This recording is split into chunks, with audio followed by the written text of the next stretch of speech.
पंतप्रधान नरेंद्र मोदी आज रात्री 8 वाजता देशाला संबोधित करणार आहेत। ऑपरेशन सिंदूर नंतर पंतप्रधान नरेंद्र मोदी पहिल्यांदा संवाद साधतात। तर पंतप्रधान नरेंद्र मोदी ऑपरेशन सिंदूरवर काय बोलणार याकडे सबंध जगाचं लक्ष लागलंय। दरम्यान दुपारी पंतप्रधान मोदींच्या निवासस्थानी महत्त्वाची बैठक जी ती पार पडली आहे। या बैठकीत तिन्ही दलांचे प्रमुख, संरक्षण मंत्री आणि सीडीएस अनिल चौहान ही हजर होते। शस्त्रसंधीनंतरच्या घडामोडींवर या बैठकीत महत्त्वाची चर्चा झाली। अधिक तपशील आपण जाणून घेणार आहोत। आमचे प्रतिनिधी प्रशांत लीला रामदास आपल्याबरोबर आहेत। प्रशांत, गेल्या 5 दिवसांमधल्या वेगवेगळ्या कारवाईनंतर परराष्ट्र सचिव, लष्कर आणि पत्रकार परिषद घेऊन माहिती दिली, पण आज खुद्द पंतप्रधान मोदी देशाशी संवाद साधणार आहेत। काय महत्त्वाचे मुद्दे समोर येऊ शकतात? महत्त्वाचं म्हणजे या गेल्या 22 एप्रिलला जो निष्पाप अशा 26 पर्यटकांवरती हल्ला करून त्यांचा जीव घेणाऱ्या दहशतवाद्यांच्या विरोधात जी कारवाई सुरू केली होती, त्यानंतर ऑपरेशन सिंदूर झालं। या संदर्भात आज देशवासियांना पंतप्रधान नरेंद्र मोदी संबोधित करणार आहे। संबोधित करताना गेल्या काही काळात ज्या पद्धतीने पाकिस्तानच्या कुरघोड्या वाढलेल्या आहे, त्यासाठी तरणोपाय काय असेल या संदर्भात देखील निश्चितपणे पंतप्रधान नरेंद्र मोदी संकेत देऊ शकतात। सोबतच ऑपरेशन सिंदूरच्या माध्यमातून ज्या पद्धतीनं आंतरराष्ट्रीय स्तरावर भारताची सैन्य बलता हे सिद्ध झालेली आहे आणि भारतीय जी संरक्षण यंत्रणा आहे त्यांनी पाकिस्तानने जे हल्ले केले ते कसे परतवून लावले याच्यामुळे भारताची प्रतिमा उंचावलेली आहे। त्या संदर्भात देखील पंतप्रधान बोलणार आहे।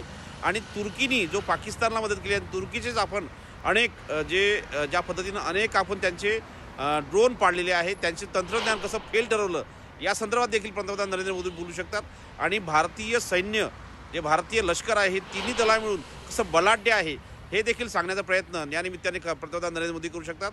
पण निश्चितपणे पाकिस्तानला निस्त्रनाबूत करताना त्यांना कसं नतमस्तक केलं आणि अमेरिकेची काय भूमिका होती या संदर्भात देखील पंतप्रधान नरेंद्र मोदी आजच्या भाषणात बोलू शकतात।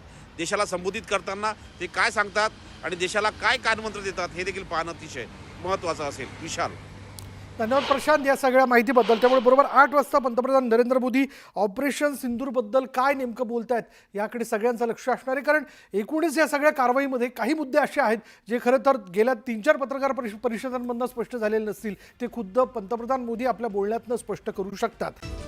हेडलाईन्स प्रायोजक रामबंधू लोणचं मसाला, बेस्ट निवडा रामबंधू निवडा।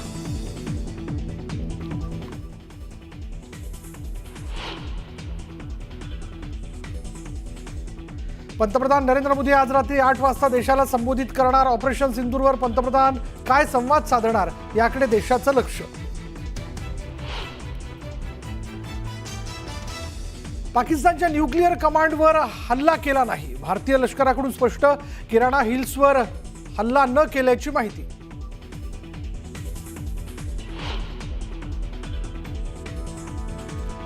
भारताची एअर डिफेन्स सिस्टीम भेदणं पाकला अशक्य, पाकने वापरलेले तुर्कीचे सर्व ड्रोन भारताने पाडले।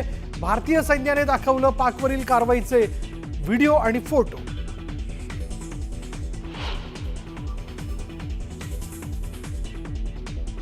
आमची लढाई दहशतवादाविरोधात, मात्र पाकिस्तान लष्करानं दहशतवाद्यांना साथ दिली, त्यांच्या नुकसानाला तेच जबाबदार। भारतीय सैन्यानं पुन्हा फाडला पाकिस्तानचा बुरखा।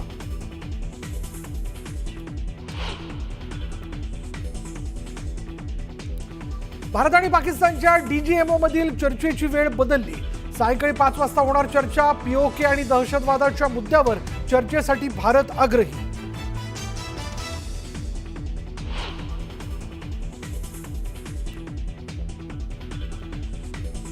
पाकिस्तान, इंडोनेशिया आणि बांगलादेशातून भारतात 15 लाख सायबर हल्ले। सायबर हल्ल्यांमधून मोठ्या प्रमाणात डेटा चोरीचा प्रयत्न, सायबर पोलिसांनी हाणून पाडले हल्ले।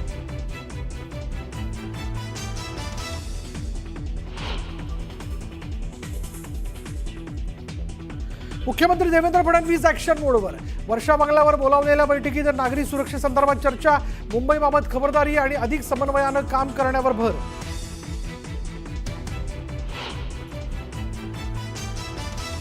गडचिरोली पोलिसांकडून माओवाद्यांचा तळ उद्ध्वस्त, C-60 जवानांच्या मोहिमेला मोठं यश, मोठ्या प्रमाणात शस्त्रसाठाही जप्त, जंगलात अद्यापही सर्च ऑपरेशन सुरू।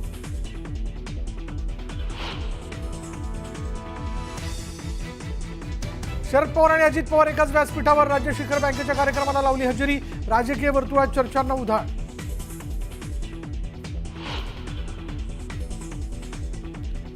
राज्य शिक्षण मंडळाचा 10वीचा निकाल उद्या जाहीर होणार. दुपारी 1 वाजता ऑनलाईन निकाल होणार जाहीर. निकालाबाबत विद्यार्थ्यांसह पालकांमध्ये उत्सुकता.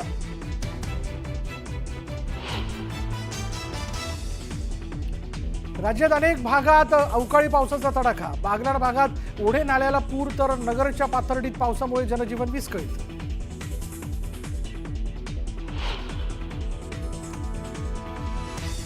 विराट कोहली कसोटी क्रिकेटमधून निवृत्त. रोहित शर्मा पाठोपाठ विराटचीही निवृत्ती.